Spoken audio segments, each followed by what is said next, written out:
បងប្អូនធ្លាប់ធ្វើបាយទ្រាបញ៉ាំខ្លួនឯងអត់ភាគច្រើនបងប្អូនយើងប្រហែលជាទិញពីផ្សារមែនទេព្រោះតែចំណាយលុយតែ500គឺញ៉ាំឆ្អែតខ្ជិល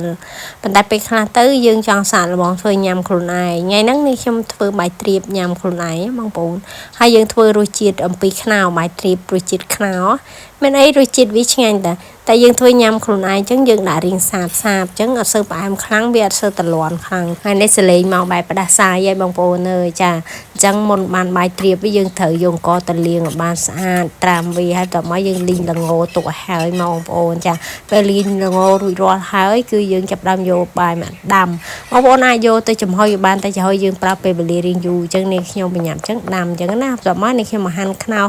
ជាចំណិតទូចដើម្បីយើងយកទៅកិនវាឲ្យម៉ត់មកយើងកូរជាមួយបាយទ្រាបទៅវាចូលគ្នាចឹងពេលកិនយើងដាក់ខ្ទិះដូងក៏បានដាក់ទឹកបន្តិចក៏បានដើម្បីឲ្យវាសិនកិនរបស់យើងនឹងវារៀងធូរអញ្ចឹងណាហើយកិនវាម៉ត់ដូចក្នុងវីដេអូនេះខ្ញុំអញ្ចឹងមកបងប្អូនអើយបន្ទាប់ពីកិនរួចរាល់ហើយនេះខ្ញុំចាប់ផ្ដើមចាំមកដាក់ជាមួយនឹងខ្ទិះដូងដាក់អំបិលមកចាប់មកតមកយើងដាក់ជាមួយនឹងស្ករផែននេះធ្វើពីស្ករត្នោតបងប្អូនចាអញ្ចឹងយើងដាក់ជាមួយស្ករផែននេះយើងកូរស្ករផែននឹងឲ្យលាយ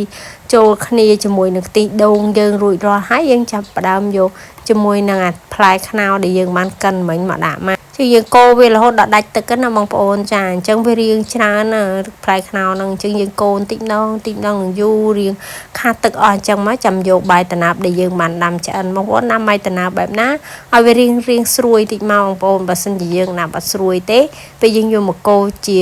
បាយចាទ្រាបគឺអត់ឆ្ងាញ់ទេចឹងយើងកូរវារហូតដល់ដាច់ទឹកណាបងប្អូនបាយតាណារបស់យើងក៏តាណាបាយតាណារបស់យើងចូលជាមួយនឹងសាច់ខ្នោដែលយើងបានកូរមុននឹងមួយខ្ទិះដូងឲ្យវាចូលជាតិគ្នាចឹងមកតោះមកយើងដួសវាដាក់បងប្អូនអាចទុកឲ្យត្រជាក់ចាំដួសដាក់ក៏បានដែរបន្ទាប់ពីយើងដួសវាដាក់ហើយយើងត្រៀបវាមកឲ្យស្មើមកត្រៀបវារៀងហាប់ណែនឲ្យស្មើមកបងប្អូនតមកបងប្អូនអាចទុកវារៀងត្រជាក់បន្តិចចាំយកល្ង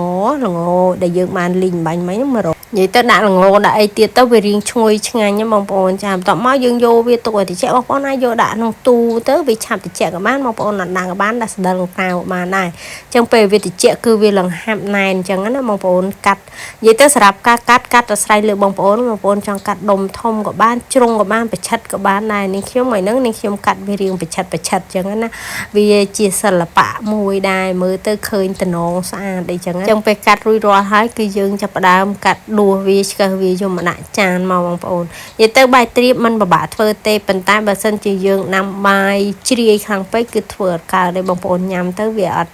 ឆ្ងាញ់វារៀងអេចឹងណាហើយអង្គតាណាបក៏ដោយត្រូវរើសអង្គតាណាបណាឈ្ងុយបើឈ្ងុយក៏ឆ្ងាញ់ដែរអរគុណជម្រាប